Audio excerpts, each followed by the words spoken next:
Growing up, my parents have taught me to respect my body, to protect my privacy, and to speak up if I felt unsafe or if something made me feel uncomfortable.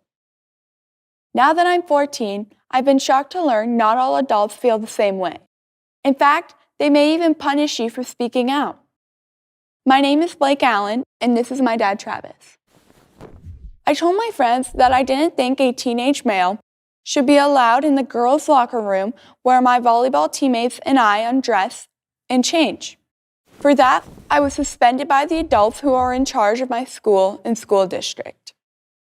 Those adults also went after my dad, suspending him from his job as a soccer coach in the district after he defended me on social media. So with the help of Alliance Defending Freedom, we filed a lawsuit against the Orange Southwest School District and Randolph Union High School so that this doesn't go unchecked. It's wrong to force girls to change in front of boys, and it's wrong to punish girls like me who aren't afraid to say so. This all started when Blake's school allowed a male student who identifies as a girl to compete on the girls' volleyball team. While the girls were changing one day, the male student walked into the locker room.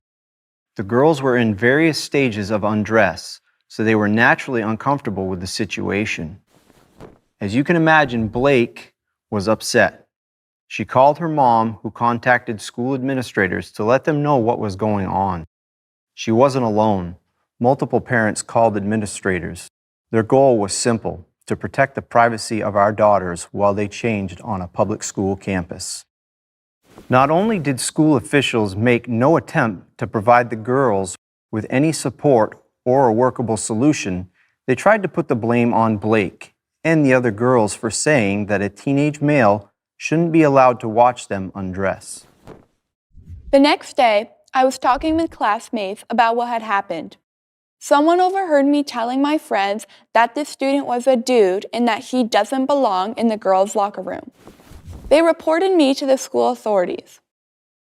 The school began an investigation.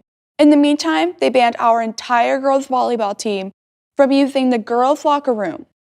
And even though the male didn't hear me and wasn't even in the class, the school found me guilty of harassment and bullying of a student on the basis of a targeted student's gender identity. As punishment, school officials told me I was suspended. Plus, I was told I would have to participate in a restorative justice circle with the equity coordinator and submit a reflective essay saying what I had learned from the experience to avoid further suspension. But shouldn't every girl be taught to speak out to protect herself from situations that violate her privacy and be listened to by those in a position to help? Not at my high school. If you don't comply with this school's preferred gender identity policy, you're the bad guy. I'm proud of my daughter. The mature, courageous way she has handled herself throughout this entire ordeal has been outstanding. Over the past 5 years, I've coached multiple sports teams in the school district, and Blake has shown exactly the kind of character I strive to develop not only on my teams, but for each of my own children. But I won't lie to you, it's been incredibly difficult to see my own daughter go through this. Aside from the mistreatment by her school on multiple levels, Blake has been blasted publicly by school officials, the media, and online.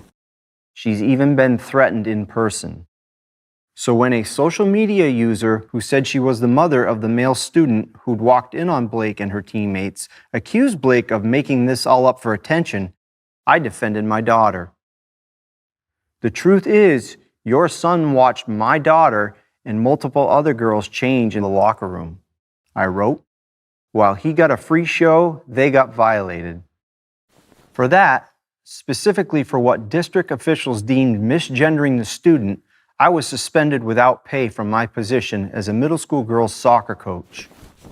I was told I would have to give a public apology if I wanted to get my job back, all for speaking truth in defense of my own daughter. Instead of sticking up for the safety and privacy of girls, district administrators are sticking to their preferred view of gender identity.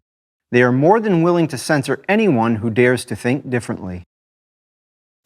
On the same day that we filed the suit with Alliance Defending Freedom, The district pulled back on its original punishments against me, but it did not revoke my dad's suspension. We're hopeful our lawsuit will stop this from happening to anyone else.